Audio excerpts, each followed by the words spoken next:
तो dear class 12 student, नमस्कार सभी को। चलो फटाफट से रिवाइज करते हैं। Most expected most important questions देखते हैं 3D ज्योमेट्री के। 3 डायमेंशन ज्योमेट्री, इस पूरे चैप्टर को हम लोग रिवाइज करेंगे सिर्फ 15 मिनट में। चलिए देखते हैं।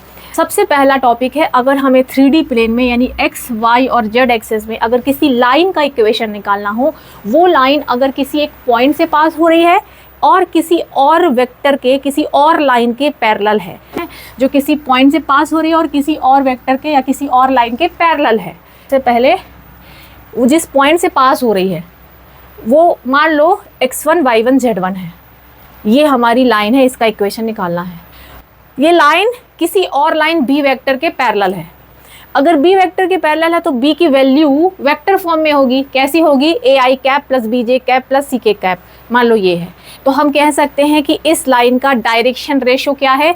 a b c है। ओके, तो अब तुम्हें एक लाइन का इक्वेशन निकालना है। लाइन का इक्वेशन कार्टेशियन फॉर्म में होता है x माइनस पहला point upon a is equal to y minus दूसरा point upon b is equal to z minus तीसरा पॉइंट z1 अपॉन c। तो x minus x1 upon a is equal to y minus y1 upon b is equal to z minus z1 upon c।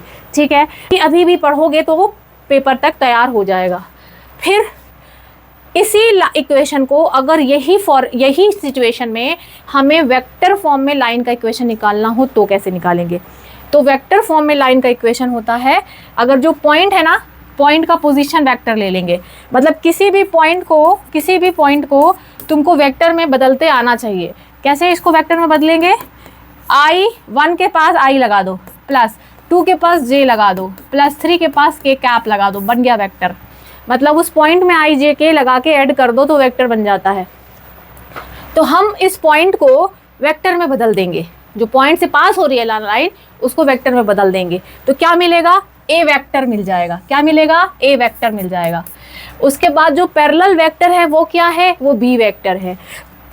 तो उस line का equation जो एक point a से पास हो रही है, b के पैरेलल है, उसका इक्वेशन होता है r vector is equal to a vector plus lambda b vector.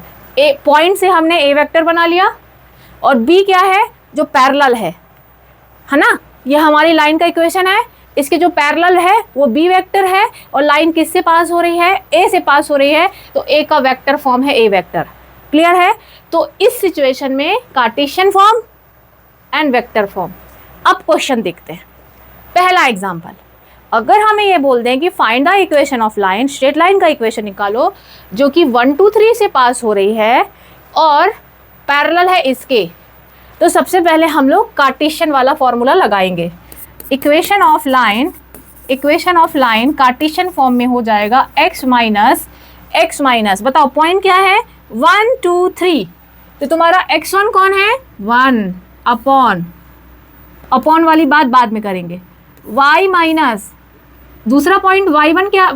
y1 क्या है? 2 is equal to z minus तीसरा पॉइंट क्या है? z1 3। अपॉन में क्या लिखना है? अब पैरेलल किसके है? पैरेलल इसके है, तो इसको पैरेलल वेक्टर ये होता है। और कार्टेशियन इक्वेशन में क्या होता है? अपॉन a b c होता है। पैरेलल वेक्टर है, इसमें i के बगल में क्या लिखा है? 3 है, तो a 3 हो जाएगा। j के बगल में क्या लिखा है? 2 लिखा है, तो b 2 हो जाएगा। k के बगल में क्या लिखा है? -2 लिखा है। ये देखो, यानी कि a b c जो b वेक्टर जो पैरेलल वेक्टर है उसमें से a b c उठाओ, डिनोमिनेटर में रखो और जो पॉइंट है वो यहाँ पे घटाओ, तो आपको लाइन का इक्वेशन मिल जाएगा। तो ये है स्ट्रेट लाइन का इक्वेशन। कौन से फॉर्म में? कार्टेशियन फॉर्म में। इसी लाइन का इक्वेशन हमें वेक्टर फॉर्म में निकालना हो, तो अगर हमें वेक्टर फॉर्म में निकालना हो तो हमें कुछ नहीं करना है, बस पॉइंट से वेक्टर बनाना है। पॉइंट क्या दिया हुआ है? लाइन कहाँ से पास हो रही है? 1 2 3 से पास हो रही है। लाइन कहाँ से पास हो रही है? 1 2 3 से। तो इसका वेक्टर फॉर्म क्या होगा? 1 i cap plus 2 j cap plus 3 k cap. ये a वेक्टर हो गया। ठीक है, अच्छा, उसके बाद ये b वेक्टर है। ये क्या है? b vector. तो r vector is equal to a vector plus lambda b vector. ये वाला फॉर्मूला होता है वेक्टर फॉर्म में लाइन का। तो r इज इक्वल टू, अब कुछ मत करो, a और b की वैल्यू बस रख दो। What is a? वो जो पॉइंट से बनाए थे ये यहाँ रख दो, i के plus 2j cap plus 3k cap. और b वेक्टर क्या है, पैरेलल क्या है, पैरेलल किसके है, पैरेलल है तो सेम के सेम एज इट इज रख दो ये। तो ये हो गया हमारा लाइन का इक्वेशन कार्टेशियन फॉर्म में और वेक्टर फॉर्म में। अब बात करते हैं सेकेंड टॉपिक की। सेकेंड टॉपिक है angle between line. 3D space में हमें दो लाइन दी रहेंगी L1 और L2। अब ये जो लाइन है ये वेक्टर फॉर्म में भी हो सकती है, कार्टेशियन फॉर्म में भी हो सकती है। इनके बीच का हमें एंगल निकालना है। अगर दोनों लाइन L1 और L2 कार्टेशियन फॉर्म में दी हैं तो कैसी होगी, x minus x1 upon a1, y minus y1 upon b1, z minus z1 upon c1 पहली लाइन होगी और सेकेंड लाइन में सब में जगह 2 2 होता जाएगा। इन दोनों के बीच का एंगल, यानी कि लाइन कार्टेशियन फॉर्म में दी है तो एंगल निकालने के लिए हमें सिर्फ a1 a2 b1 b2 की जरूरत है, यानी ये जो नीचे नीचे वाले हैं ना बस इनकी जरूरत है। एंगल बिटवीन लाइन का फॉर्मूला होता है a1 a2 plus b1 b2 plus c1 c2 upon under root a1 square plus b1 square plus c1 square. इसी तरह से दूसरे रूट में a2 square plus b2 square plus c2 square. ये जो फॉर्मूला है इसमें सब a1 b1 c1 रख देना है। तो अगर नेगेटिव होता है तो उसको पॉजिटिव बनाने के लिए यहाँ मॉड का यूज़ किया जाता है।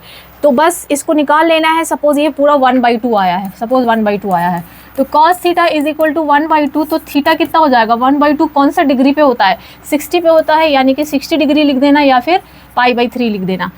अगर हम इसको सॉल्व किए लेकिन हमें अननोन एंगल मिल गया, जैसे कि 7/√13। अभी 7/√13 तो हमें पता नहीं है कौन से एंगल पे है, तो cos theta is equal to 7/√13। तो थीटा इज इक्वल टू, ऐसे केस में अगर ये अननोन एंगल है तो cos को उधर ले जाना है, cos इनवर्स 7/√13। तो एंगल निकालने के लिए हमें ये वाला फॉर्मूले का यूज़ करना है। अगर हमारी जो स्ट्रेट लाइंस है वो कैसे हैं, वेक्टर फॉर्म में दी है।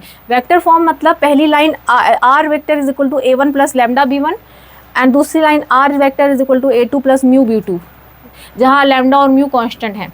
तो इस केस में तुम्हें अगर एंगल निकालना है तो तुम्हें सिर्फ b1 और b2 से मतलब है। तो एंगल निकालने का फॉर्मूला है b1 dot b2, dot product लेना है b1 और b2 वेक्टर का, upon magnitude of b1 into magnitude of b2। यहाँ पे रख के उसका एब्सोल्यूट वैल्यू ले लेना है, क्योंकि नेगेटिव अगर आएगा तो पॉजिटिव बनाना है। अगर दो लाइन के बीच का एंगल 90 डिग्री हो गया, मतलब वो लाइन परपेंडिकुलर है, तो परपेंडिकुलर लाइन की कंडीशन होती है 3D ज्योमेट्री में a1 a2 plus b1 b2 plus c1 c2 is equal to 0। अगर लाइन परपेंडिकुलर है तो उसकी कंडीशन ये होगी। लेकिन अगर लाइन परपेंडिकुलर नहीं है बल्कि पैरेलल लाइन है, तो पैरेलल की कंडीशन है कि उनके जो डायरेक्शन रेशोज़ हैं या तो इक्वल हो जाएंगे या तो प्रोपोर्शनल हो जाएंगे। तो पैरेलल होने की कंडीशन है a1 upon a2 equal to b1 upon b2 is equal to c1 upon c2। ये तो 10th क्लास में जो पढ़े थे वही वाला है। तो ये पैरेलल लाइन की कंडीशन है और ये परपेंडिकुलर लाइन की कंडीशन है, ठीक है। तो ये हमारा दूसरा टॉपिक कंप्लीट हो गया। अगर कभी भी एंगल निकालना हो ये फॉर्मूला आप लगा लेना। हमें दो लाइंस दी हैं और इनके बीच का एंगल निकालना है। Find the angle between line. देखो तो हमें ऊपर वाले से कुछ मतलब नहीं, हमें सिर्फ डिनोमिनेटर देखना है। आप यहाँ पे क्या करो, a1 2 है, b1 5 है और c1 क्या है -3। इसी तरह से यहाँ a2 क्या है -1, b2 क्या है 8 और c2 क्या है 4। Angle between vectors cos theta is equal to a1 a2 plus b1 b2 plus c1 c2 upon under root a1 square plus b1 square plus c1 square, दूसरे ब्रैकेट में a2 square plus b2 square plus c2 square. ठीक है ना जी, यही formula होता है। अच्छा अभी बस वैल्यू रख दो। अच्छा ये सब एब्सोल्यूट वैल्यू के अंदर रहता है, वैल्यू पुट कर दो फटाफट से। तो देखो a1 a2 यहाँ पे आएगा -2 plus b1 b2 40 plus c1 c2 तो ये आएगा -12 upon under root a1 square यानी कि 4 2 का स्क्वायर, b1 5 का स्क्वायर 25, c1 स्क्वायर -3 का square 9, a2 square 1 plus b2 square 8 8 जा 64 प्लस c2 स्क्वायर 4 का स्क्वायर 16। तो ये हो गया आपका 40 -12 -2 होता है -14 -40 -14 कितना होता है, 40 -14 कितना होता है 26 होता है, 26 अपॉन ये हो जाएगा, इसका सम आ जाएगा √38 और इसका सम आ जा रहा है √81। √81 होता है 9 तो 26/9 इंटू √38, क्योंकि कुछ भी कैंसिल नहीं हो रहा है यहीं पे रख देंगे। तो cos theta is equal to this, बहुत होगा तो हम ऐसा कर सकते हैं cos उधर भेज दें, तो cos इनवर्स 26/9 इंटू √38, ये हो गया इन दोनों लाइंस के बीच का एंगल्स। तो बच्चों ऐसे हम एंगल निकाल सकते हैं। इन दोनों लाइन को हमें परपेंडिकुलर प्रूफ करना है, यानी हमें बताना है कि इन दोनों लाइन के बीच का जो एंगल है वो कैसा है, 90 डिग्री है। ठीक है, तो आपको क्या करना है, फर्स्ट लाइन में से आपको सिर्फ लेना है A1 7 है, डिनोमिनेटर वाला ले लो बस, B1 -5, C1 क्या है 1, A2 क्या है 1, B2 क्या है 2 और C2 क्या है 3। अच्छा, अगर ये लोग परपेंडिकुलर हुए तो परपेंडिकुलर की कंडीशन क्या है, A1 A2 plus B1 B2 plus C1 C2 should be 0, ये कंडीशन है। तो A1 A2 7 into 1 7, B1 B2 5 2 10, C1 C2 3 is equal to 0 है क्या, तो 7 10 minus 10 0 is equal to 0, yes सही है। ये पर लाइंस कैसे हैं, आपस में परपेंडिकुलर हैं, ये लाइंस कैसे हैं, परपेंडिकुलर है। कई बार ऐसा होता है कि लाइंस परपेंडिकुलर हैं, यहाँ कहीं के दे देंगे, अगर ये लाइन परपेंडिकुलर है तो के की वैल्यू निकालो। तो बस तुम्हें ये याद रखना है कि परपेंडिकुलर है, तो ये कंडीशन को ये कभी मत भूलना, इससे तुम कांस्टेंट की वैल्यू भी निकाल पाओगे। 3D ज्योमेट्री का बहुत इंपॉर्टेंट क्वेश्चन है। यहाँ पे कह रहे हैं कि शॉर्टेस्ट डिस्टेंस बिटवीन लाइन, मान लो हमें 2 लाइन दी हैं, कोई भी 2 लाइन दी हैं। अब या तो ये लाइन जो है वो आपस में पैरेलल नहीं होंगी, पैरेलल नहीं होती हैं तो उनको स्क्यू लाइन कहते हैं। तब हमको इनके बीच की सबसे छोटी या शॉर्टेस्ट डिस्टेंस निकालनी है। अब या तो ये लाइन आपस में पैरेलल होंगी तो भी हम शॉर्टेस्ट डिस्टेंस निकाल सकते हैं आपस में। तो दोनों ही केस में हम लोग डिस्कस करेंगे। सबसे पहला केस, मान लो लाइन वेक्टर फॉर्म में दी है, let R1 is equal to A1 plus lambda B1 is the first line, R is equal to A2 plus mu B2 is the second line. तुम कैसे पहचानोगे कि लाइन पैरेलल है कि skew है? अगर ये B1 और B2 अलग अलग है, इसका मतलब लाइन पैरेलल नहीं है, और अगर B1 B2 सेम है तो लाइन पैरेलल होंगी। तो ये दोनों लाइन अगर हमें दी है तो इनके बीच के डिस्टेंस निकालने का बिल्कुल सिंपल सा फॉर्मूला है, B1 और B2 का क्रॉस प्रोडक्ट ले लो, B1 cross B2 dot A2 minus A1, A2 से A1 को घटाओ, ये एक वेक्टर आएगा, और B1 और B2 का क्रॉस प्रोडक्ट ले लो, ये भी एक वेक्टर आएगा। दोनों वेक्टर का डॉट प्रोडक्ट लेना है न्यूमरेटर में, अपॉन B1 क्रॉस B2 जो तुम निकाले थे उसका मैग्नीट्यूड, ये सब को डिवाइड करके इसका पॉजिटिव लेना है, इसलिए मॉड लगा है। तो डिस्टेंस का फॉर्मूला है absolute value of B1 cross B2 dot A2 minus A1 upon magnitude of B1 cross B2। ये डिस्टेंस का फॉर्मूला है फॉर स्क्यू लाइंस। लेकिन अगर लाइन पैरेलल है, पैरेलल लाइन कैसे पहचानते हो? अगर दोनों का B सेम है, B1 B2 सेम है तो लाइन पैरेलल है, B1 B2 सेम है या प्रोपोर्शनल है तो लाइन पैरेलल है। तो R vector is equal to A1 plus lambda B vector is the first line, R vector is equal to A2 plus mu B is the second line. ये दोनों line अगर parallel हैं तो इनके बीच का हमको क्या निकालना है? डिस्टेंस। तो डिस्टेंस का फॉर्मूला है B क्रॉस, अब B तो सेम है तो पहले तो B1 क्रॉस B2 हो गया था क्योंकि दोनों अलग अलग थे, लेकिन अगर दोनों पैरेलल लाइन हैं तो फॉर्मूले में छोटा सा चेंज आता है, B cross A2 minus A1 तो निकालना ही है, इसका क्रॉस प्रोडक्ट B के साथ लेना है, B cross A2 minus A1 upon magnitude of B, B cross A2 minus A1 upon magnitude of B। Yes, ये है फॉर्मूला शॉर्टेस्ट डिस्टेंस का। यहाँ पे हमें 2 लाइन दी रहेंगी और बोला जाएगा कि इन दोनों लाइन के बीच की शॉर्टेस्ट डिस्टेंस निकालिए। तो सबसे पहले ये पता करते हैं कि जो लाइन है वो किस तरह की लाइन है, पैरेलल है कि स्क्यू लाइंस हैं। तो हम यहाँ पे देख सकते हैं कि फर्स्ट लाइन में A1 ये है, A1 plus lambda B1, A2 plus mu B2। तो B1 और B2 दोनों सेम है, यानी ये लाइन पैरेलल लाइन है। पैरेलल वेक्टर दोनों के सेम है, hence they are parallel line, यानी कि ये 2 लाइन जो है वो आपस में पैरेलल हैं। अगर दोनों लाइन पैरेलल हैं तो शॉर्टेस्ट डिस्टेंस निकालने का फॉर्मूला ये है। तो सबसे पहले हम लोग यहाँ पे लिखेंगे कि B vector S these lines are parallel, ये दोनों लाइन कैसे हैं भाई? पैरेलल हैं। और इनका A1 वेक्टर कितना है? A1 कितना है? I cap plus 2j cap minus 4k cap, ये A1 है। A2 क्या है? A2 क्या है? 3i cap plus 3j cap minus 5k cap, ये A2 है। और ये क्या चीज़ है? ये B वेक्टर है। तो B वेक्टर क्या है? 2i cap plus 3j cap plus 6k cap, ये आपका बी वेक्टर है। तो बस हमें सबसे पहले क्या करना है, बी का मैग्नीट्यूड निकालना है। बी का मैग्नीट्यूड निकालते हैं तो क्या आएगा, under root I component square plus J component square plus K component square.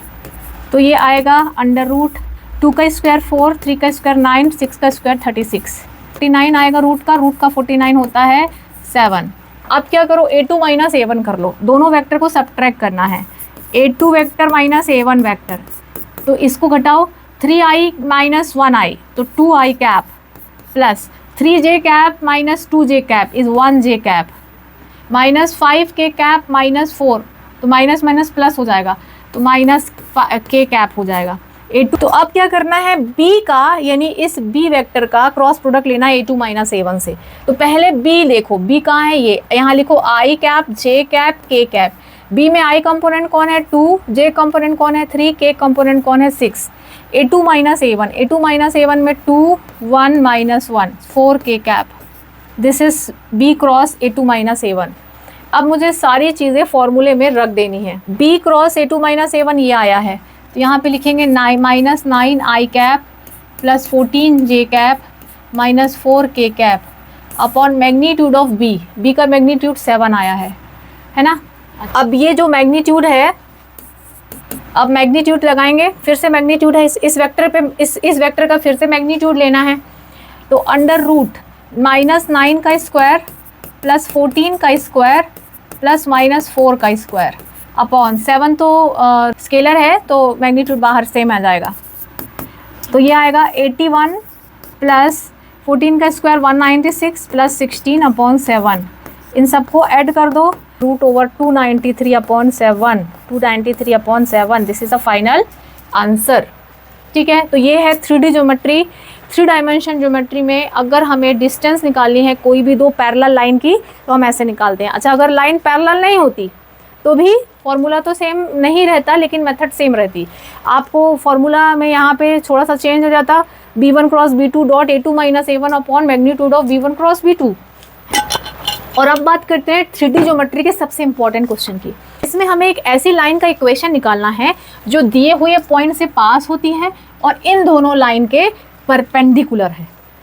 तो इस क्वेश्चन को करने की कई सारी मेथड है, मैं आपको सबसे आसान तरीका बता रही हूँ। अगर तुम्हें इस लाइन का इक्वेशन निकालना है जो एक पॉइंट से पास हो रही है और दो दी हुई लाइन के परपेंडिकुलर है, ऐसे केस में दोनों परपेंडिकुलर लाइन दी रहेंगी, तो दोनों परपेंडिकुलर लाइन मान लो ये दोनों हैं। ठीक है, तो अब तुम क्या करो, इन दोनों लाइन से b1 और b2 निकालो और दोनों का क्रॉस प्रोडक्ट ले लो, और जो अपनी लाइन है वो किस पॉइंट से जा रही है उसका वेक्टर a वेक्टर निकाल लो। हमारी रिक्वायर्ड लाइन का इक्वेशन होता है a vector is a vector plus lambda b1 cross b2।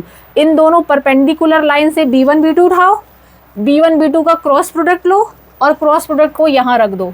और a क्या है, लाइन किससे पास हो रही है, a से पास हो रही है, तो जिस पॉइंट से पास हो रही है उसका पॉइंट वेक्टर निकाल लो।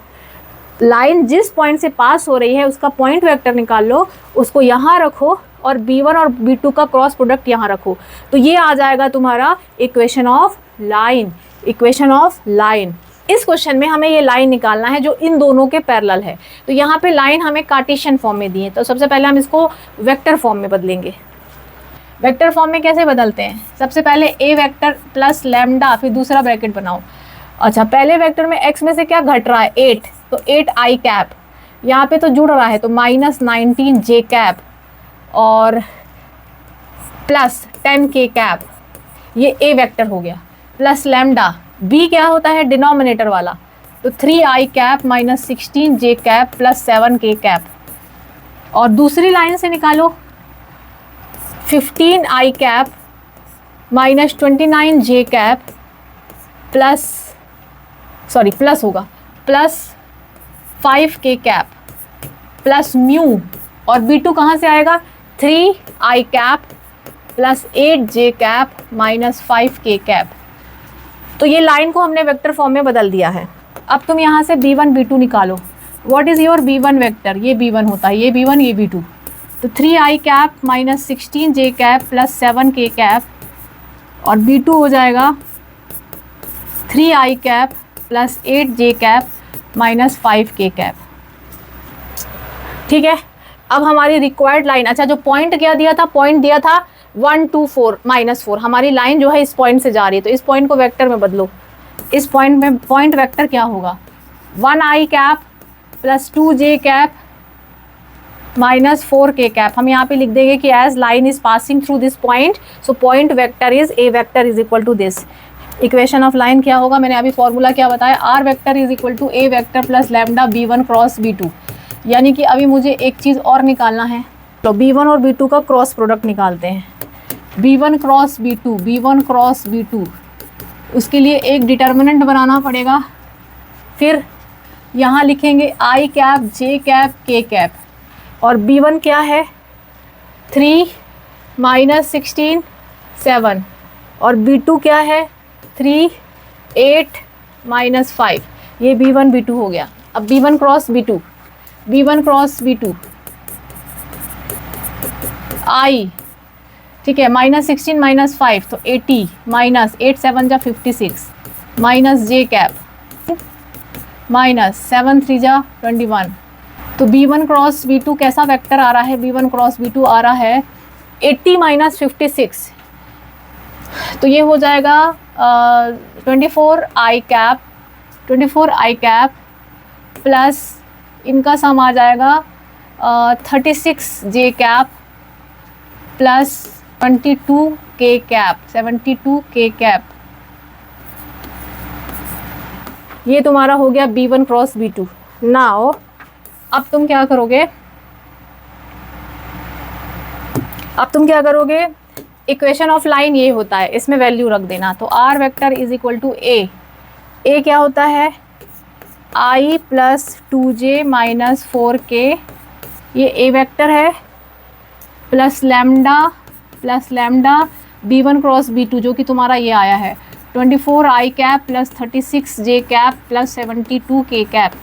अच्छा, अभी अगर दोनों में से कुछ कॉमन है तो कॉमन ले सकते हैं, इस पूरे में से कुछ कॉमन है तो यस कुछ कॉमन तो है, 12 कॉमन लग रहा है, 12 कॉमन लग रहा है, तो 12 को कॉमन ले लेंगे। तो लैम्डा जब 12 से इंटू होगा तो वो भी कांस्टेंट, लैम्डा भी कांस्टेंट, 12 लैम्डा भी कांस्टेंट, तो कोई फ़र्क नहीं पड़ेगा, बाहर ऐसे नहीं लिखना है उसको, सिर्फ इसमें से 12 कॉमन लेने के बाद आएगा 2i plus 3j cap plus 6k cap, and ये क्या मिल गया है, यही है final answer, this is final answer, यह हमारा आर वेक्टर है। 3D ज्योमेट्री का मोस्ट इम्पॉर्टेंट टॉपिक जो है फुट ऑफ परपेंडिकुलर, उसको डिस्कस करते हैं। हमें कोई भी एक पॉइंट दिया रहेगा, अगर इस पॉइंट से हम एक गिवन लाइन पे परपेंडिकुलर ड्रॉ करते हैं तो वो परपेंडिकुलर जहाँ पे मिलता है लाइन से उसे कहते हैं फुट ऑफ परपेंडिकुलर। तो तुम्हें इस पॉइंट का कोऑर्डिनेट निकालना है, और साथ में कई बार वो पूछते हैं कि इस PL की लेंथ बताओ, लेंथ ऑफ परपेंडिकुलर बताओ। तो अगर L का कोऑर्डिनेट मिल जाएगा तो लेंथ ऑफ परपेंडिकुलर, लेंथ तो तुम आराम से मिल जाएगी, तो लेंथ तो तुम्हें आराम से मिल जाएगी डिस्टेंस फॉर्मूला से, है ना। तो हमें बहुत इंपॉर्टेंट क्वेश्चन है ये फुट ऑफ परपेंडिकुलर वाला, इसे ज़रूर पढ़ लेना है। तो सबसे पहले हम लोग क्या करते हैं फुट ऑफ परपेंडिकुलर के लिए, कि हमें जो भी लाइन दी हुई है पहले उसे लिख लेते हैं। हम लिखेंगे given line x plus 3/5 is equal to y minus 1/2 is equal to z plus 4/3 is equal to, अब ये तीनों आपस में इक्वल हैं, तो हम लोग अभी इस पूरी लाइन में हर एक पॉइंट पे कोऑर्डिनेट क्या होगा, हर एक पॉइंट पे, किसी भी एक लाइन में हर एक पॉइंट के कोऑर्डिनेट वैसे तो अलग अलग होते हैं, लेकिन एक जनरल कोऑर्डिनेट होता है जो हर एक पॉइंट को सेटिस्फाई करता है। तो हम लोग अभी जनरल पॉइंट निकालेंगे इस लाइन का। जनरल पॉइंट निकालने के लिए इन सबको लैम्डा के इक्वल मान लेंगे और एक एक करके सॉल्व करेंगे। पहले x वाले को लैम्डा के इक्वल लिखेंगे, तो x plus 3/5 is equal to lambda, यहाँ से मिलेगा x plus 3 is equal to 5 lambda, यहाँ से मिलेगा x is equal to 5 lambda minus 3। फिर y वाले को लैम्डा के इक्वल करोगे तो होगा y minus 1/2 is equal to lambda, यानी कि y minus 1 is equal to 2 lambda, यानी कि y is equal to 2 lambda plus 1। फिर z वाले को लैम्डा के इक्वल करेंगे तो z plus 4/3 is equal to lambda, यानी कि z plus 4 is equal to 3 lambda, यानी कि z is equal to 3 lambda minus 4, ये z की वैल्यू है। अब एक्स वाई जेड तीनों को लिख लो एक ब्रैकेट में, तो ये कहलाते हैं जनरल पॉइंट्स। ये क्या कहलाते हैं? जनरल। सो जनरल पॉइंट्स यानी ऐसे पॉइंट जो हर एक जगह पे, इस पूरी लाइन में हर एक जगह एक्स वाई जेड इसको सेटिस्फाई करता है। जनरल पॉइंट्स ऑफ लाइन, जो गिवन लाइन है उसके जनरल पॉइंट्स क्या होंगे? क्या होंगे? पहले x लिखो, x होगा 5 लैम्डा माइनस 3, फिर y लिखो 2 लैम्डा प्लस 1, फिर z लिखो 3 लैम्डा माइनस 4। ये एक्स वाई जेड है। अब हम लोग इसको क्या करेंगे? अब हम लोग इसको, ये जो जनरल पॉइंट्स है, ये मान लो कि A1 B1 और C1 है, A1 B1 और C1 है, ठीक है। मतलब ये जो जनरल पॉइंट है ये हर एक जगह है इस लाइन में। हम ये कह सकते हैं कि L के कोऑर्डिनेट भी यही होंगे। तो क्या हम इस PL लाइन का डायरेक्शन रेशो निकाल सकते हैं? डायरेक्शन रेशो कैसे आता है? अगर L के कोऑर्डिनेट 5 लैम्डा माइनस 3 है और 2 लैम्डा प्लस 1 है और 3 लैम्डा माइनस 4 है, तो PL लाइन जो है, जो परपेंडिकुलर लाइन है, उसका डायरेक्शन रेशो कैसे होगा? डायरेक्शन रेशो होता है x2 minus x1, y2 minus y1, z2 minus z1। यानी इसमें से मुझे 5 लैम्डा माइनस 3 में से मुझे 0 को माइनस करना है, कॉमा 2 लैम्डा प्लस 1 में से 2 को माइनस करना है और 3 लैम्डा माइनस 4 में से 3 को माइनस करना है। तो ये मुझे डायरेक्शन रेशो मिलेगा। किसका मिलेगा डायरेक्शन रेशो? इस PL लाइन का मिलेगा। Direction ratio of PL line कितना हो जाएगा? 5 lambda minus 3, 2 lambda minus 1 and 3 lambda minus 7। तो ये डायरेक्शन रेशो आया। और डायरेक्शन यानी कि आपका A1 B1 C1 आ गया है। और हमारी जो लाइन दी है ये, इसका डायरेक्शन रेशो क्या है? Direction ratio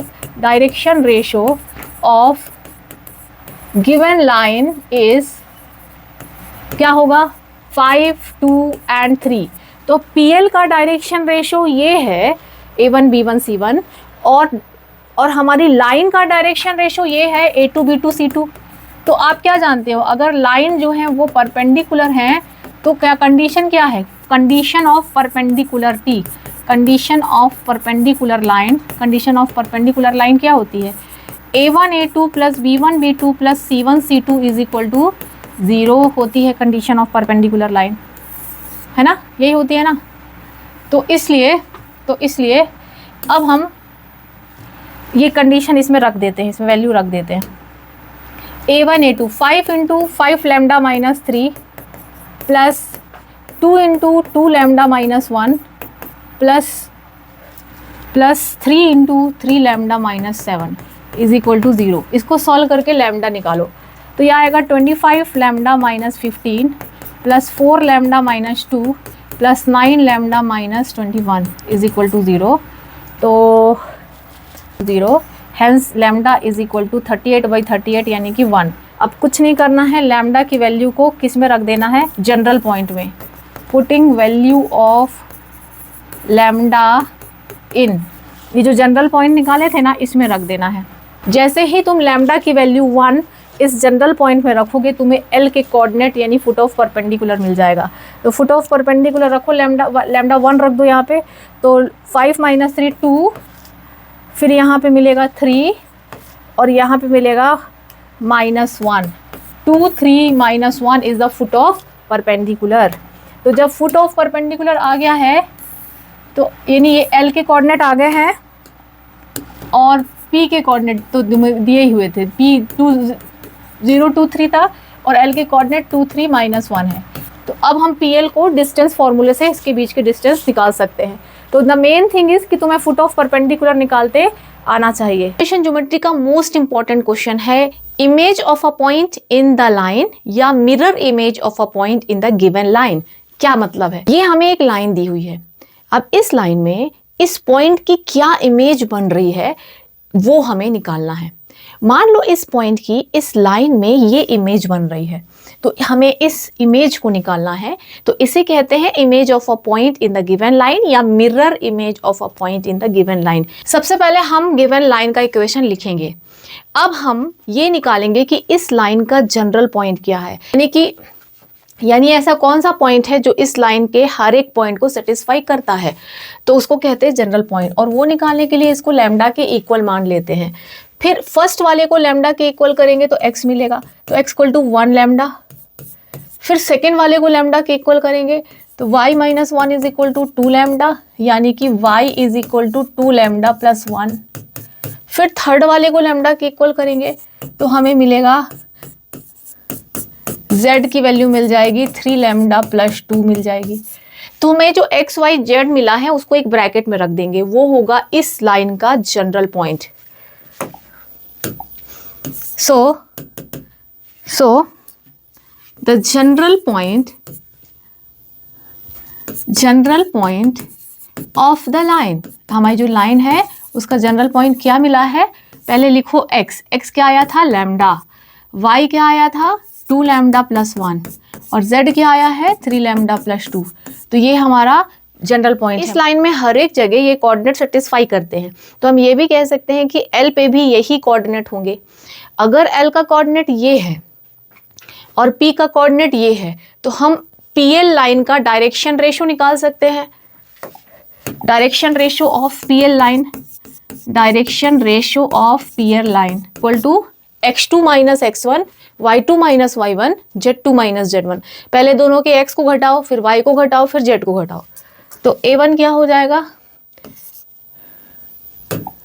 lambda minus 1, lambda minus 1, b1 क्या हो जाएगा 2 लैम्डा प्लस 1 माइनस 6 और c1 क्या हो जाएगा 3 lambda plus 2 minus 3।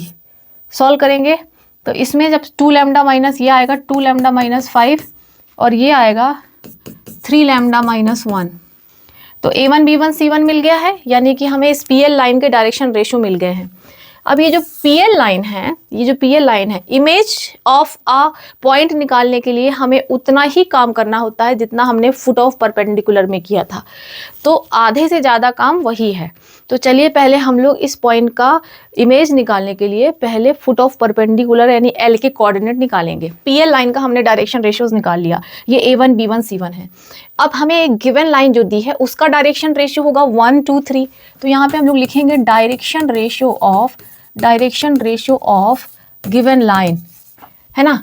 a2 is equal to 1, b2 is equal to 2 और c2 इज इक्वल टू 3।